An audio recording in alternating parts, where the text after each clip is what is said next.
আমাদের এই গল্পে শান্তিনগর নামে একটি গ্রাম ছিল। সেই গ্রামে একটি ছোট হাট বসতো প্রতিদিন।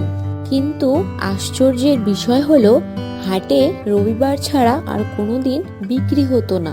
সেই গ্রামে মানিকবাবু নামে এক সন্দেশ বিক্রেতা ছিল। গ্রামের সকলেই তাকে সন্দেশ মানিক বলে চিনতেন, আর বাচ্চারা তাকে সন্দেশ দাদু বলে ডাকতো। মানিকবাবু ছোটদের থেকে টাকা নিত না। মানিকবাবুর সন্দেশ খুব কম মূল্যতে বিক্রি করত। গ্রামের লোকেরা মানিকবাবুর দোকান ছাড়া অন্য কোনো দোকানে যেত না। এভাবেই চলতে থাকে বেশ কয়েকদিন। কিন্তু গ্রামের অন্য সন্দেশ বিক্রেতা নটনবাবু ও পলাশবাবু তা কিছুতেই মেনে নিতে পারছে না। নটনবাবু ও পলাশবাবু বুদ্ধি করতে থাকে মানিকবাবুর দোকানে যাতে কেউ না যায় তা নিয়ে। তারপর একদিন তারা দুজনে মিলে মানিকবাবুর বানানো সন্দেশ চুরি করে অনেক রাতে। পরের দিন সকালে মানিকবাবু তার বানানো সন্দেশ খুঁজে পায় না। সেদিন মানিকবাবু তার বানানো সন্দেশ বিক্রি করতে পারে না।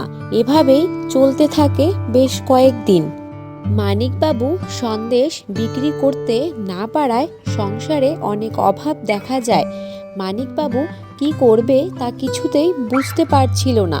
এই নিয়ে মানিকবাবুকে চিন্তিত দেখে পিকলু, বল্টু ও টুকাই বলে, কি হয়েছে তোমার? এত চিন্তিত দেখা যাচ্ছে কেন? তুমি এখন সন্দেশ বিক্রি করছো না কেন? তারপর মানিকবাবু তার সন্দেশ চুরি হওয়ার কথা পিকলু, বল্টু, টুকাইকে বলতে থাকে। সব কথা শুনে পিকলু, বল্টু, টুকাই, তুমি চিন্তা করো না, চোরকে আমরা ধরছি।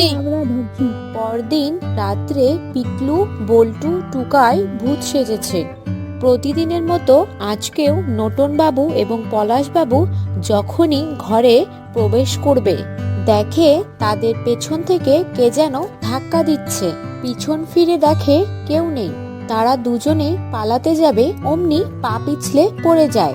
তারা দুজন হঠাৎ করে শুনতে পায় কে যেন বলছে, আজকে রাতের খাওয়া আমার অনেক ভালো হবে। কতদিন ভালো খাবার খাই না, আজকে দুজন জীবিত মানুষকে খাবো।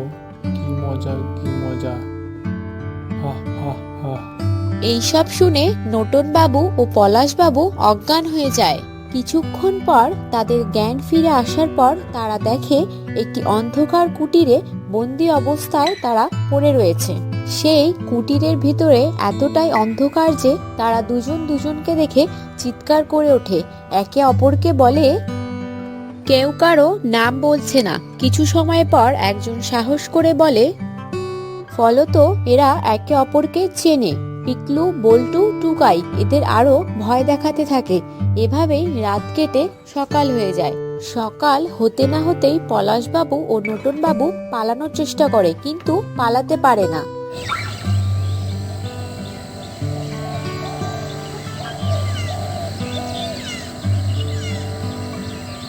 কিছু সময় পরে পিকলু, বল্টু, টুকাই মানিকবাবু সহ গ্রামের সব লোকেদের ডেকে আনে।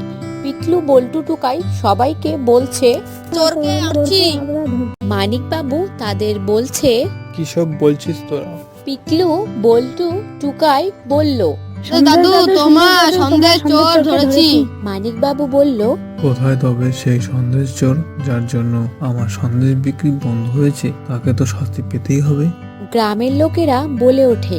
মানিকবাবু, আপনি না, আমরা গ্রামের সব লোক মিলে শাস্তি দেব।